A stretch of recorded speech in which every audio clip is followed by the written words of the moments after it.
We'll be assembling the Today's Tot Norfolk table and chair set. The first step would be to unbox it and confirm that all the parts are there. After confirming that you have all the parts, step number 1 is to assemble the legs to the tabletop.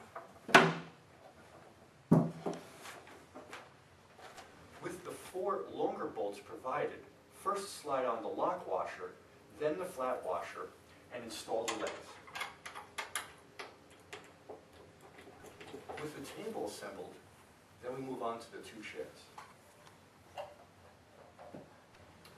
4 bolts per side, 8 bolts total for each chair. Don't forget to keep all your bolts loose until you have it all together, then tighten up. With chair number 1 completed, move on to chair number 2.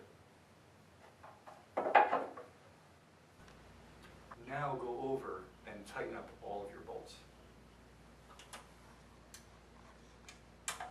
So there you have it, the simple assembly of the Today's Tot Norfolk table and chair set.